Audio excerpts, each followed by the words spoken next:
മഴ മാറി മഞ്ഞുകാലത്തിന്റെ തണുപ്പിലേക്ക് പ്രകൃതി നമ്മെ എത്തിയിരിക്കുകയായി. പ്രകൃതിയുടെ മാറ്റത്തിനനുസരിച്ച് ജീവജാലങ്ങളൊക്കെയും സ്വയം മാറുകയോ മാറ്റപ്പെടുകയോ ചെയ്യുന്നു. തണുപ്പ് കൂടി വരുന്നത് കൊണ്ട് തന്നെ ചൂടുള്ള ഭക്ഷണമാണ് ഇനി കഴിക്കേണ്ടത്.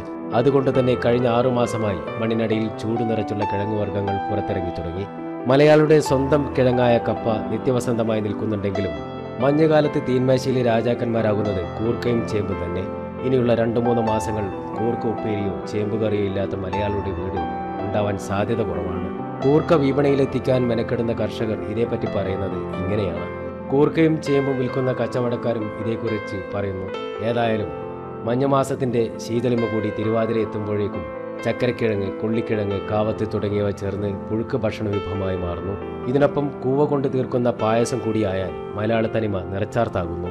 ഏതായാലും ഈ മഞ്ഞുമാസത്തെ വരവേൽക്കാൻ പ്രകൃതി ഒരുങ്ങുമ്പോൾ പ്രകൃതി തന്നെ ഇതിനെ നേരിടാനുള്ള സന്നാഹവും ഒരുക്കിയിരിക്കുന്നു എന്നത് നാം അറിഞ്ഞോ അറിയാതെയോ ഭാഗഭാക്കായി മാറിക്കൊണ്ടിരിക്കുകയാണ്.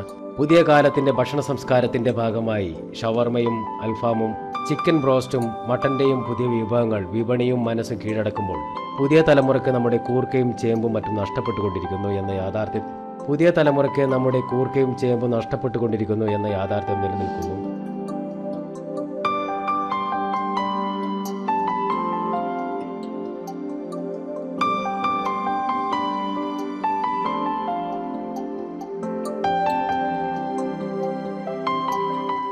DTV ന്യൂസിന് വേണ്ടി ക്യാമറമാൻ ജിഷാദിനൊപ്പം അനീഷ് വലിയ.